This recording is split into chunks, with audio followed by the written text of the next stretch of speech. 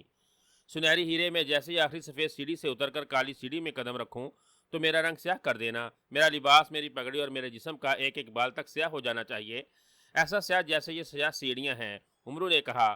پھر وہ سفید سیڑھیاں اتر کر جیسے ہی سیاہ سیڑھی پر آیا، اسے جھٹکا لگا اور دوسرے لمحے اس کا لباس، اس کا سارا جسم سیاہ رنگ میں بدلتا چلا گیا۔ ان سیاہ سیڑھیوں کے بعد نیلی سیڑھیاں تھیں۔ آخری سیاہ سیڑھی اترنے سے پہلے اس نے سنہرے ہیرے کو نیلے رنگ میں بدلنے کا حکم دیا تھا اور نیلی سیڑھی پر آتے ہی وہ نیلا ہو گیا تھا۔ اس بار اس کے اوپر سیاہ سیڑھیاں جوں کی توں موجود تھیں، جبکہ اس سے پہلے سیڑھیاں غائب ہوتی جا رہی تھیں۔ نیلی سیڑھیوں کے بعد سبز، پھر سفید، پھر سرخ اور پھر سیاہ سیڑھیاں تھیں۔ عمرو ساری سیڑھیاں اترتے ہوئے ہر رنگ کی سیڑھی کے رنگ میں خود کو ڈال لیتا تھا۔ 6 رنگ کی سیڑھیاں اتر کر وہ جیسے ہی 7ویں رنگ کی سنہری سیڑھیوں پر آیا، اچانک اسے سیڑھیوں کے اختتام پر ایک فرش دکھائی دیا۔ فرش سیاہ رنگ کا تھا اور ایک کمرے میں تھا، یعنی سیڑھیاں سیدھی اس کمرے میں جا کر ختم ہو رہی تھیں۔ اور پھر عمرو نے جیسے ہی آخری سیڑھی اتر کر فرش پر پاؤں رکھا، اچانک تیز گونج اور پھر گڑگڑاہٹ کی خوفناک آوازیں سنائی دینے لگیں۔ عمرو جس فرش پر آیا تھا، اس فرش نے یوں کانپنا شروع کر دیا تھا جیسے زبردست زلزلہ آ گیا ہو۔ تیز اور زوردار جھٹکوں سے عمرو کے پیر بار بار اکڑ رہے تھے۔ وہ بڑی مشکلوں سے خود کو سنبھال رہا تھا۔ یہ کیا ہو رہا ہے شہزادی سورنگ پری؟ کیا مجھ سے کوئی غلطی ہو گئی ہے؟ عمرو نے بڑے گھبرائے ہوئے لہجے میں کہا۔ گڑگڑاہٹ کی آوازوں کے ساتھ اب زوردار دھماکوں کی آوازیں بھی آ رہی تھیں اور فرش اور کمرے کے در و دیوار بری طرح سے لرز رہے تھے۔ گھبراؤ نہیں عمرو یار، یہ آوازیں پہلے طلسم کے تباہ ہونے کی ہیں۔ تم نے اس طلسم کا راز جان کر اسے فنا کر دیا ہے، اس لیے اب پہلا طلسم تباہ ہو رہا ہے۔ ابھی چند لمحوں میں سب کچھ ٹھیک ہو جائے گا۔ شہزادی سورنگ پری کی آواز سنائی دی اور عمرو کے چہرے پر سکون آ گیا۔ تھوڑی دیر تک اسی طرح خوفناک آوازیں آتی رہیں، زمین، دروازے اور کھڑکیاں کانپتی رہیں۔ پھر آہستہ آہستہ آوازیں بھی ختم ہو گئیں اور زمین نے لرزنا بھی بند کر دیا۔ عمرو یار، اچانک وہاں تیز اور انتہائی گرجدار آواز سنائی دی اور یہ آواز سن کر عمرو کے ہونٹوں پر بے اختیار مسکراہٹ آ گئی۔ اس نے آواز پہچان لی تھی، وہ شیش بونے کی آواز تھی۔ اس بار شیش بونے کی آواز میں گنگرج اور غصہ زیادہ تھا، شاید پہلے طلسم کی تباہی پر وہ غصے میں آ گیا تھا۔ او شیش بونے، میں تمہارا ہی انتظار کر رہا تھا کہ ہو کیسے ہے تمہارے مزاج؟ پہلے طلسم کی تباہی دیکھ کر تو تمہیں بے حد دکھ ہو رہا ہوگا، عمرو نے مسکراتے ہوئے کہا۔ جواب میں شیش بونے کی ایک خوفناک گراہٹ سنائی دی۔ ارے تم تو ابھی سے گرانا شروع ہو گئے ہو، اتنا غصہ مت کرو، غصہ صحت کے لیے اچھا نہیں ہوتا۔ ابھی تو تم نے 6 اور طلسمات کی تباہی دیکھنی ہے، کچھ غصہ بچا رکھو، بعد میں کام آئے گا، اور کچھ نہیں تو غصے میں تم اپنا سر تو پیٹ لو گے، عمرو نے ہنستے ہوئے کہا۔ زیادہ خوش ہونے کی ضرورت نہیں ہے عمرو یار، ابھی تم نے پہلا طلسم ہی ختم کیا ہے، جو صرف نام کا ہی طلسم تھا۔ دوسرے طلسم میں جاؤ گے تب تمہیں پتا چلے گا کہ طلسم کیا ہوتا ہے۔ دوسرا طلسم انتہائی خطرناک اور طاقتور ہے، اس طلسم کو تم ختم نہیں کر سکو گے۔ دوسرے طلسم میں تمہاری موت یقینی ہوگی۔ دوسرے طلسم میں میں تمہیں سب سے زیادہ بھیانک اور خوفناک موت دوں گا، شیش بونے نے گرجتے ہوئے کہا۔ دوسرے طلسم کی تفصیل نہیں بتاؤ گے؟ عمرو نے سر جھٹک کر کہا۔ تم اب دوسرے طلسم میں ہی موجود ہو، اس کمرے میں کوئی دروازہ نہیں، اس کمرے کی چاروں دیواریں فولادی ہیں اور 10-10 انچ موٹی ہیں۔ میرے جانے کے بعد اس کمرے کی 2 دیواریں چلنا شروع کر دیں گی، دونوں دیواریں چلتی ہوئی ایک دوسرے سے آ کر مل جائیں گی، تمہیں اس کمرے سے باہر نکلنے کا کوئی راستہ نہیں ملے گا۔ دیواریں جب آپس میں مل جائیں گی تو اس میں تمہاری ہڈیاں بھی پس کر سرما بن جائیں گی، شیش بونے نے بڑے خوفناک لہجے میں کہا۔ عمرو نے تیزی سے کمرے کی دیواروں کی طرف دیکھا تو کمرہ واقعی سے چاروں طرف سے بند دکھائی دیا۔ کمرے کا نہ کوئی دروازہ تھا، نہ کھڑکی، نہ دیواریں، بالکل سپاٹ تھیں، جن پر ایسی چمک تھی جیسے فولاد کی بنی ہوئی ہوں۔ اسی لمحے زناٹے دار آواز سنائی دی اور عمرو سمجھ گیا کہ شیش بونا اس سے دوسرے طلسم کی تفصیل بتا کر واپس چلا گیا ہے، اور پھر جیسے زناٹے دار آواز ختم ہوئی، عمرو کو ایک بار پھر فرش پر ہلکی ہلکی لرزش محسوس ہونے لگی۔ اس سے بکھلا کر دیواروں کی طرف دیکھا تو اسے آمنے سامنے کی 2 دیواریں حرکت کرتی ہوئی دکھائی دیں۔ شہزادی سورنگ پری، کیا تم میرے ساتھ ہو؟ عمرو نے فوراً دل میں شہزادی سورنگ پری کو آواز دیتے ہوئے کہا۔ ہاں میں تمہارے ساتھ ہی ہوں۔ اسے اپنے دماغ میں شہزادی سورنگ پری کی آواز سنائی دی تو اس کے چہرے پر سکون آ گیا۔ شکر ہے خدا کا، اب جلدی سے بتاؤ کیا اس کمرے کا بھی کوئی راز ہے؟ کیا کرنا پڑے گا مجھے یہاں؟ عمرو نے جلدی سے پوچھا۔ کمرے کی ان چلتی ہوئی دونوں دیواروں کو روک دو، شہزادی سورنگ پری نے کہا۔ دیواریں روک دوں؟ کیا مطلب؟ کیا میرے کہنے سے رک جائیں گی؟ عمرو نے حیران ہو کر کہا۔ کہنے سے نہیں، تمہیں ان دیواروں کو روکنے کے لیے عملی کام کرنا پڑے گا، شہزادی سورنگ پری نے کہا۔ کیسا کام؟ عمرو نے پوچھا۔ یہ سوچنا تمہارا کام ہے، میں تمہیں صرف اشارہ ہی دے سکتی ہوں، شہزادی سورنگ پری نے کہا۔ پھر اشارہ؟ عمرو نے زبردستی مسکرا کر کہا۔ ہاں تم عقل مند ہو، سمجھ جاؤ گے، شہزادی سورنگ پری کی مسکراتی ہوئی آواز سنائی دی۔ اچھا بتاؤ اس بار اشارے کے طور پر کیا بتاؤ گی؟ عمرو نے سر جھٹک کر کہا۔ دونوں دیواریں 100 من کی ہیں اور ان دیواروں کو فولاد سے ہی روکا جا سکتا ہے، شہزادی سورنگ پری نے کہا۔ 100 من فولاد؟ اب میں 100 من فولاد کہاں سے لاؤں؟ عمرو نے حیرت بھرے لہجے میں کہا۔ 100 من فولاد کے ساتھ یہ بھی ضروری ہے کہ وہ فولاد کم از کم 1000 سال پرانا ہو۔ 100 من سے کم اور 1000 سال پرانا فولاد کے بغیر تم ان دیواروں کو نہیں روک سکو گے، شہزادی سورنگ پری نے کہا۔ یہ تم مجھے اشارے بتا رہی ہو یا ڈرا رہی ہو؟ عمرو نے پریشانی کے عالم میں کہا۔ دونوں دیواریں آہستہ آہستہ چلتی ہوئی ایک دوسرے کی طرف بڑھی آ رہی تھیں۔ عمرو کمرے کے عین وسط میں کھڑا تھا۔ وہ جانتا تھا کہ وہ اسی طرح سوچتا رہا تو دونوں دیواریں آپس میں آ کر مل جائیں گی، اور شہزادی سورنگ پری نے اسے بتا دیا ہے کہ دونوں دیواریں 100 من کی ہیں، اور ان 100 من کی دیواروں کے آپس میں ملتے ہی واقعی اس کی ہڈیوں تک کا بھی سرما بن جانا تھا۔ شہزادی سورنگ پری کی باتیں وہ سمجھ تو گیا تھا، مگر اسے یہ سمجھ نہیں آ رہا تھا کہ وہ 100 من فولاد اور وہ بھی 1000 سال پرانا کہاں سے لائے گا۔ میں نے تمہیں اشارے دے دیے ہیں، اب آگے تم خود سوچو کہ تمہیں کیا کرنا ہے، شہزادی سورنگ پری کی آواز سنائی دی، اور عمرو نے بے اختیار پریشانی کے عالم میں ہونٹ بھینچ لیے۔ دیواریں مسلسل اس کی طرف بڑی چلتی آ رہی تھیں اور اسے ان دیواروں کو روکنے کا کوئی حل سجائی نہیں دے رہا تھا۔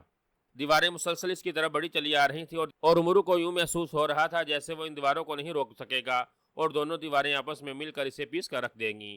دیواروں کا درمیانی فاصلہ کم ہوتا جا رہا تھا اور عمرو سوچ رہا تھا کہ اگر اس نے جلد ان دیواروں کو نہ روکا تو اس کی ہلاکت یقینی ہو جائے گی۔ پھر اچانک اسے اوج بن انک کی تلوار کا خیال آیا۔ اوج بن انک کی تلوار کا خیال آتے ہی وہ اچھل پڑا۔ او تو شہزادی سورنگ پری اوج بن انک کی تلوار سے ان دیواروں کو روکنے کا مجھ سے کہہ رہی تھی، عمرو نے خوشی سے اچھلتے ہوئے کہا۔ اس کی زنبیل میں اوج بن انک کی تلوار تھی جو فولادی تھی۔ اس کا وزن 100 من کا تھا اور وہ تلوار کئی ہزار سال پرانی تھی۔ شہزادی سورنگ پری نے اسے جو اشارے بتائے تھے وہ اوج بن انک کی تلوار کے ہی تھے۔ اس نے فوراً زنبیل سے وہ تلوار نکال لی۔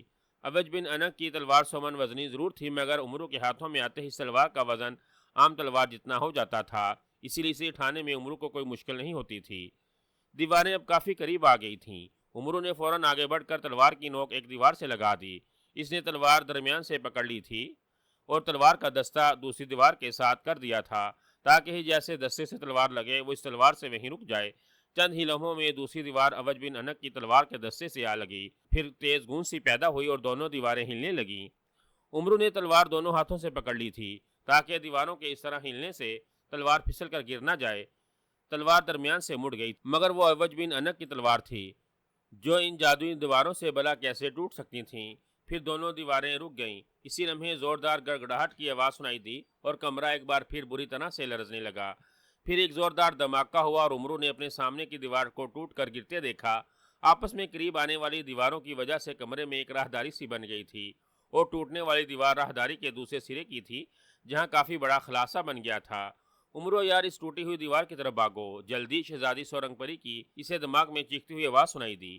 عمرو نے اوج بن انک کی تلوار چھوڑی اور بجلی کسی تیزی سے ٹوٹی ہوئی دیوار کی طرف دوڑتا چلا گیا۔ ابھی وہ دیوار کی طرف پہنچا ہی تھا کہ ایک زوردار گڑگڑاہٹ کی آواز سنائی دی اور کمرے کی چھت زوردار دھماکے سے گرتی چلی گئی۔ تاغو جادوگر آنکھیں پھاڑ کر روشن پردہ دیکھ رہا تھا جہاں عمرو یار نے ایک تلوار چلتی ہوئی دونوں دیواروں کے درمیان پھنسا دی تھی، اور اس تلوار کے درمیان کے بیچ آتے ہی کمرے کی چلتی ہوئی دیواریں یوں رک گئی تھیں جیسے عمرو نے ان دیواروں کے درمیان ہزاروں من فولادی دیوار حائل کر دی ہو۔ یہ کیا ہو رہا ہے؟ عمرو یار ایک معمولی تلوار سے ان فولادی دیواروں کو کیسے روک سکتا ہے؟ نہیں، میں ضرور کوئی خواب دیکھ رہا ہوں۔ ان دیواروں کو 1000 سال پرانے فولاد سے روکا جا سکتا تھا جس کا وزن کم از کم 100 من ہو۔ یہ ناممکن ہے، ناممکن۔ ان دیواروں کو تو عام تلوار سے نہیں روکا جا سکتا۔ تاغو جادوگر نے لرزتے ہوئے کہا۔ اسی لمحے ایک طرف کی دیوار ٹوٹ گئی اور تاغو جادوگر نے عمرو کو چونکتے دیکھا۔ عمرو نے تلوار درمیان سے پکڑ رکھی تھی۔ اس نے اچانک تلوار چھوڑی اور تیزی سے ٹوٹی ہوئی دیوار کی طرف بھاگنے لگا۔ اوہ روکو اسے، اگر یہ کمرے سے نکل گیا تو میرا دوسرا طلسم بھی ختم ہو جائے گا۔ روکو۔ تاغو جادوگر نے عمرو کو ٹوٹی ہوئی دیوار کی طرف بھاگتا دیکھ کر حلق کے بل چیختے ہوئے کہا۔ اسی لمحے اس نے کمرے کی چھت ٹوٹ کر نیچے گرتی دیکھی۔ ابھی چھت کا ایک حصہ ہی گرا تھا کہ اس نے عمرو کو لمبی چھلانگ لگا کر دیوار کے دوسری طرف جاتے دیکھا۔ عمرو ایک ہی چھلانگ میں ٹوٹی ہوئی دیوار پار کر گیا تھا اور وہ جیسے ہی دوسری طرف گیا اس کے کمرے کی چھت نیچے آ گری جہاں عمرو پہلے موجود تھا۔ جیسے ہی کمرے کی چھت گری تاغو جادوگر کے سامنے روشن پردہ تاریک ہوتا چلا گیا اور پردے کو تاریک ہوتا دیکھ کر تاغو جادوگر کا چہرہ بھی تاریک ہو گیا۔ میرا دوسرا طلسم تباہ ہو گیا۔ عمرو نے دوسرا طلسم بھی ختم کر دیا۔ اس کے منہ سے کھوئی کھوئی سی آواز نکلی۔ اسی لمحے جب مکہ ہوا اور اس کے سامنے شیش بونا نمودار ہو گیا۔ شیش بونے کے چہرے پر بھی مایوسی کے تاثرات تھے اور وہ بے حد پریشان نظر آ رہا تھا۔ آقا عمرو نے تلسم ہفتم شکل کا دوسرا تلسم بھی تباہ کر دیا ہے۔ شیش بونے نے طاغوت جادوگر کی طرف ڈری ڈری سی نظروں سے دیکھتے ہوئے کہا، ہاں میں نے دیکھ لیا ہے، مگر یہ سب کیسے ہو گیا ہے شیش بونے؟ ان دیواروں کو تو صرف اسی صورت میں روکا جا سکتا تھا جب ان دیواروں کے درمیان 100 من وزنی تلوار حائل کی جاتی، اور وہ 100 من وزنی تلوار 1000 سالہ پرانی بھی ہوتی۔ عمرو نے تو محض ان دیواروں کے درمیان ایک ہی تلوار ہی پھنسائی تھی، اس معمولی تلوار سے تو وہ دیواریں کیسے رک گئی تھیں؟ طاغوت جادوگر نے غصے اور پریشانی کے عالم میں ہونٹ بھینچتے ہوئے پوچھا۔ وہ معمولی تلوار نہیں تھی آقا، اس تلوار کا وزن 100 من ہی تھا اور وہ کئی ہزار سال پرانی تلوار تھی، شیش بونے نے کہا، اور طاغوت جادوگر حیرت سے اس کی شکل دیکھنے لگا۔ پھر شیش بونے نے جب طاغوت جادوگر کو اوج بن انک کی تلوار کے بارے میں بتایا تو طاغوت جادوگر لرز کر رہ گیا۔ اگر عمرو کے پاس اوج بن انک کی تلوار ہے تو اس کے پاس ایسی اور بھی ہزاروں چیزیں ہوں گی، وہ تو واقعی بہت خطرناک انسان ہے، ان کراماتی چیزوں سے کام لے کر وہ میرے باقی تلسم بھی تباہ کر دے گا۔ طاغوت جادوگر نے بڑے گھبرائے ہوئے لہجے میں کہا، ہاں آقا، میں نے آپ سے پہلے ہی کہا تھا کہ عمرو کو آپ عام انسان نہ سمجھیں، وہ بہت خطرناک انسان ہے، میں اس کے ہاتھوں یہاں ہر طرف تباہی اور بربادی پھیلتی دیکھ رہا ہوں، وہ آندھیوں سے زیادہ تیز اور طوفان سے زیادہ طاقتور اور خطرناک انسان ہے۔ شیش بونے نے کہا، تو پھر بتاؤ اس خطرناک انسان کو آگے بڑھنے سے کیسے روکا جائے؟ اب تو اس انسان سے مجھے بھی خطرہ لاحق ہونا شروع ہو گیا ہے۔ آتش فشاں پہاڑ میں وہ جل کر ہلاک نہیں ہوا، رنگدار سیڑھیوں پر وہ اپنا رنگ بدل رہا تھا اور اس نے پہلے مرحلے کو تباہ کر دیا، اسی طرح وہ دوسرے تلسم سے بچ نکلا۔ اگر یہی ہوتا رہا تو وہ باقی تلسمات بھی تاراج کر دے گا اور وہ پھر یہاں آ جائے گا۔ کیا میں اسے آگے بڑھنے سے روک سکوں گا؟ تم نے بتایا تھا کہ اس کے پاس جو کراماتی چیزیں ہیں، ان کراماتی چیزوں کی وجہ سے میں اس پر کوئی جادو بھی نہیں کر سکوں گا۔ اس سلسلے میں میری حفاظت پر صرف یہ 4 جن ہی موجود ہیں، کیا مجھے یہ عمرو سے بچا سکیں گے؟ طاغوت جادوگر نے خوف بھرے لہجے میں کہا، میں کیا کہوں آقا، عمرو کی طاقتیں دیکھ کر تو میں خود بھی پریشان ہو گیا ہوں، سمجھ میں نہیں آ رہا کہ اسے کیسے روکا جائے۔ شیش بونے نے کہا، اس کے لہجے میں کھوکھلا پن تھا، جیسے وہ سب کچھ جانتا ہو اور طاغوت جادوگر کے ڈر سے اسے بتانے کی ہمت نہ کر رہا ہو۔ آخر اسے روکنے کا کوئی تو طریقہ ہوگا، کیا میرے بنائے ہوئے تلسم اس قدر کمزور ہیں کہ عمرو یار انہیں آسانی سے تباہ کر دے گا؟ کیا کسی تلسم میں اس کی موت نہیں ہو سکتی؟ طاغوت جادوگر نے کہا، اس کی موت اگر ہوئی تو 5ویں تلسم میں ہوگی آقا، وہ بھی شہزادی سسان جادو کے ہاتھوں۔ شیش بونے نے کہا، شہزادی سسان جادو؟ طاغوت جادوگر نے چونک کر کہا، ہاں آقا، عمرو کی ہلاکت شہزادی سسان جادو کے تلسم میں ہی متوقع ہو سکتی ہے۔ شہزادی سسان جادو کا تلسم عیاری کا ہے، وہ عمرو کو اپنی عیاری کے جال میں پھنسا لے گی اور پھر اس کے لیے عمرو کو ہلاک کرنا مشکل نہیں ہوگا۔ شیش بونے نے کہا، کیا تمہیں یقین ہے کہ شہزادی سسان جادو کے تلسم میں عمرو ہلاک ہو جائے گا؟ طاغوت جادوگر نے اس کی طرف امید بھری نظروں سے دیکھتے پوچھا۔ یقین تو مجھے تیسرے تلسم کا بھی ہے آقا، کہ عمرو اس تلسم کے 1000 سیاہ مگرمچھوں کو ہلاک نہیں کر سکے گا۔ تلسم کے سیاہ مگرمچھ عمرو کے لمحوں میں ٹکڑے اڑا دیں گے، مگر شیش بونا کہتے کہتے رک گیا۔ مگر کیا؟ تم رک کیوں گئے ہو؟ طاغوت جادوگر نے کہا، مگر میں عمرو کی کراماتی چیزوں سے ڈر رہا ہوں آقا، ایسا نہ ہو کہ وہ اپنی کراماتی چیزوں سے ان 1000 سیاہ مگرمچھوں کو بھی ختم کر دے۔ شیش بونے نے کہا، کراماتی چیزیں وہ تب ہی استعمال کرے گا نا جب اسے ان مگرمچھوں کو ہلاک کرنے کا راز معلوم ہوگا۔ اسے کیا معلوم کہ ان 1000 سیاہ مگرمچھوں میں سے کون سے مگرمچھ کو مارنا ہے، جس کے ہلاک ہوتے ہی باقی سارے مگرمچھ خود بخود ہلاک ہو جائیں گے۔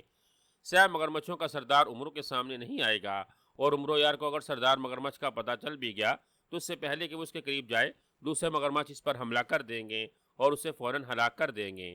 طاغوت جادوگر نے کہا، ابھی کچھ کہنا قبل از وقت ہوگا آقا، آپ پردہ روشن کریں، عمرو کے لیے تیسرا تلسم کھل گیا ہے، دیکھیے وہ تیسرے تلسم تباہ کرتا ہے یا خود اس تلسم کا شکار ہوتا ہے۔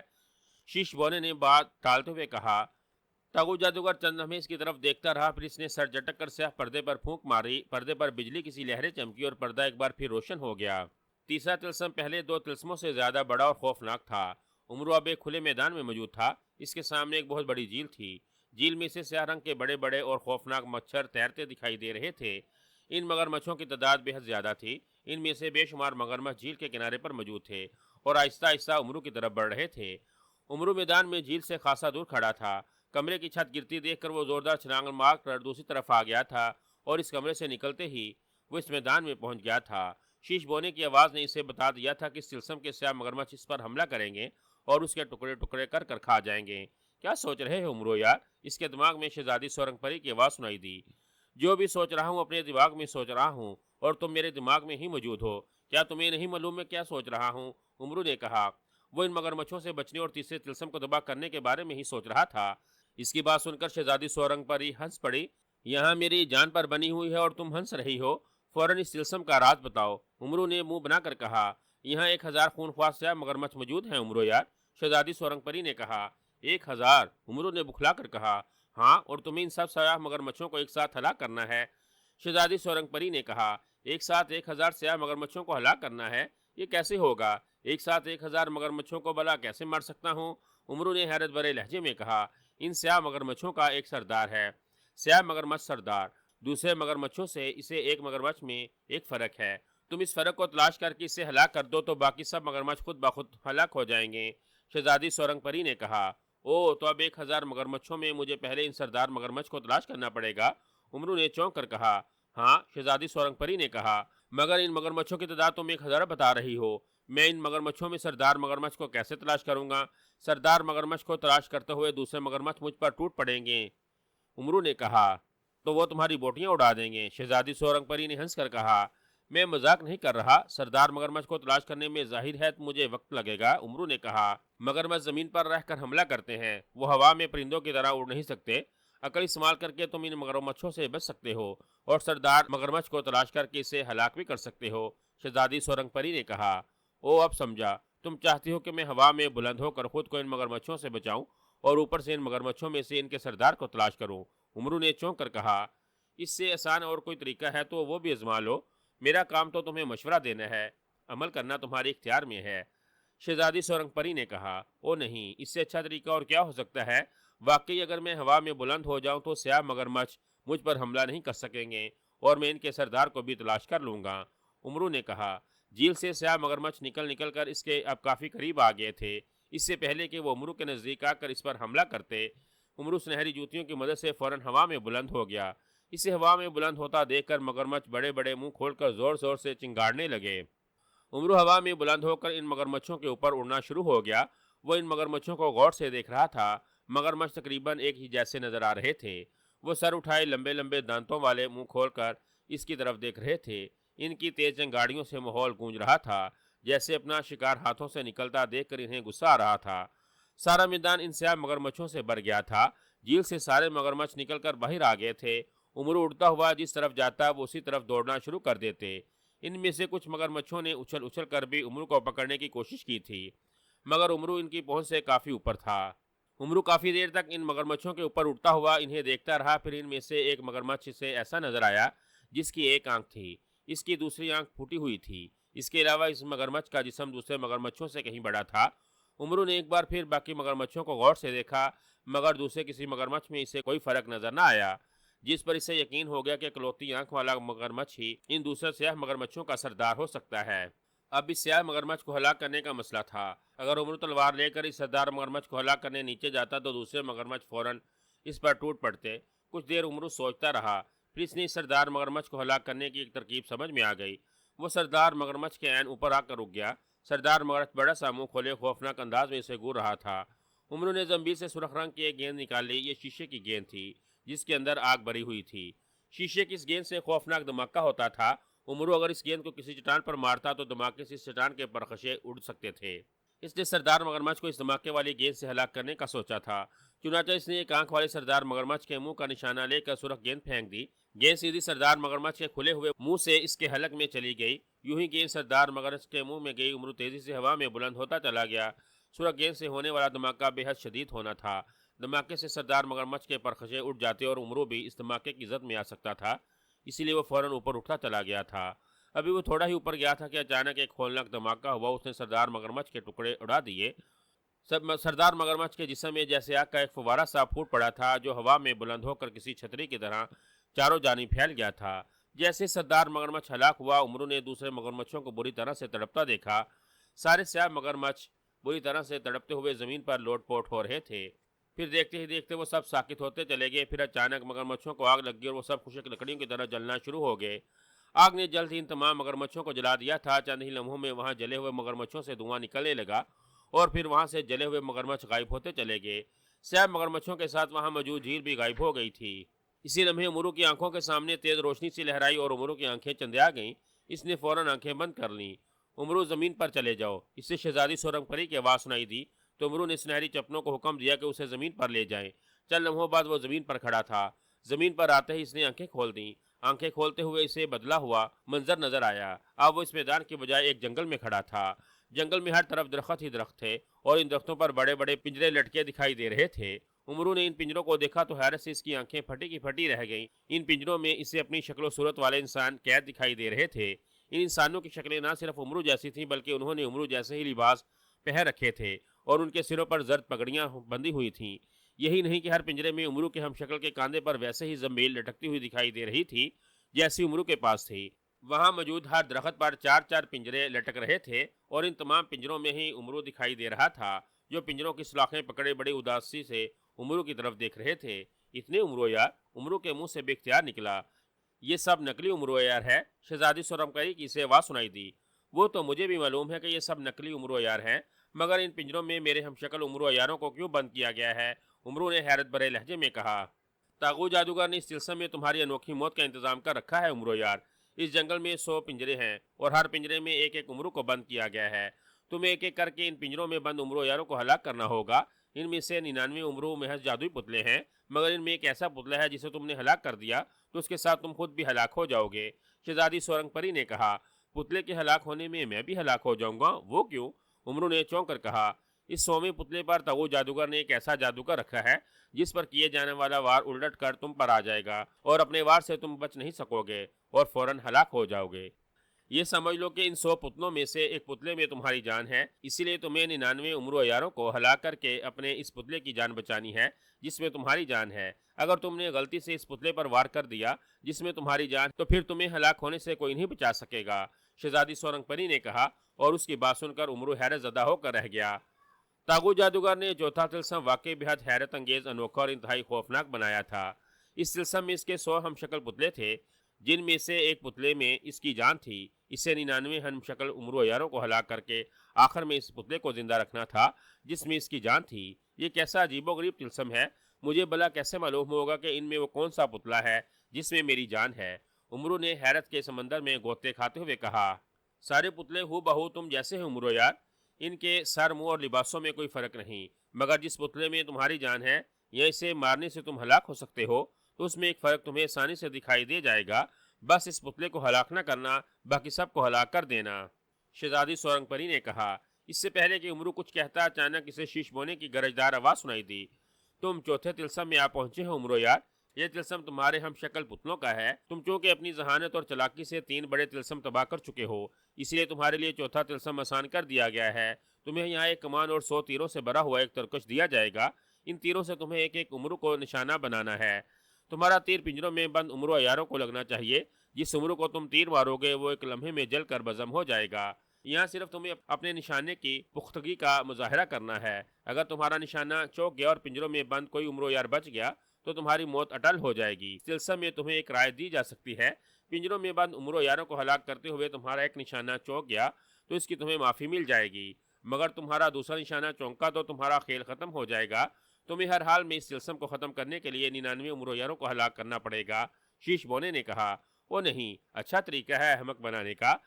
میرے ہاتھوں میرا ہی قتل کرانا چاہتے ہو اور کہہ رہے ہو کہ یہ طلسم میرے لیے آسان ہے، امرو نے منہ بناتے ہوئے کہا۔ یاد رہے ان میں سے صرف ایک امرو زندہ بچے تو بچ جائے، باقی سب تمہیں ہر حال میں ہلاک کرنا پڑے گا، شیش بونے نے جیسے اس کی بات انسنی کرتے ہوئے کہا۔ ساتھ ہی تیز زناٹے دار آواز کے ساتھ وہ طلسم سے غائب ہو گیا۔ ارے کہاں جا رہے ہو؟ میری بات تو سنو شیش بونے، میری بات سنو، امرو نے چیختے ہوئے کہا، مگر شیش بونے کی جواب میں سے کوئی آواز سنائی نہ دی۔ وہ اسے طلسم کے بارے میں بتا کر وہاں سے جا چکا تھا۔ امرو نے ادھر ادھر دیکھا تو اسے دائیں طرف ایک بڑے پتھر پر ایک کمان اور تیروں سے بھرا ہوا ترکش دکھائی دیا۔ امرو سر جھٹک کر اس پتھر کی طرف بڑھا اور اس نے کمان اور ترکش اٹھا لیا۔ شہزادی سورنگ پری، شیش بونا تو چلا گیا، تم ہی بتا دو کہ ان پتلوں کا نشانہ بنانے سے پہلے میں جنگل میں گھوم پھر کر ایک نظر ان سب کو دیکھ سکتا ہوں نا؟ جب تک میں انہیں دیکھوں گا نہیں تو اس وقت تک مجھے ان میں فرق نظر کیسے آئے گا؟ مجھے ان میں فرق کیسے نظر آئے گا اور مجھے کیسے معلوم ہوگا کہ ان میں سے کس پتلے میں میری جان ہے، جسے اگر میں نے تیر مار دیا تو اس پتلے کے ساتھ میں بھی ہلاک ہو جاؤں گا؟ امرو نے شہزادی سورنگ پری سے کہا، مگر اسے اپنے دماغ میں شہزادی سورنگ پری کی آواز سنائی نہ دی، حالانکہ اسے اپنے دماغ میں بددستور سرسراہٹ محسوس ہو رہی تھی، جس کا مطلب تھا کہ وہ بددستور اس کے دماغ میں موجود ہے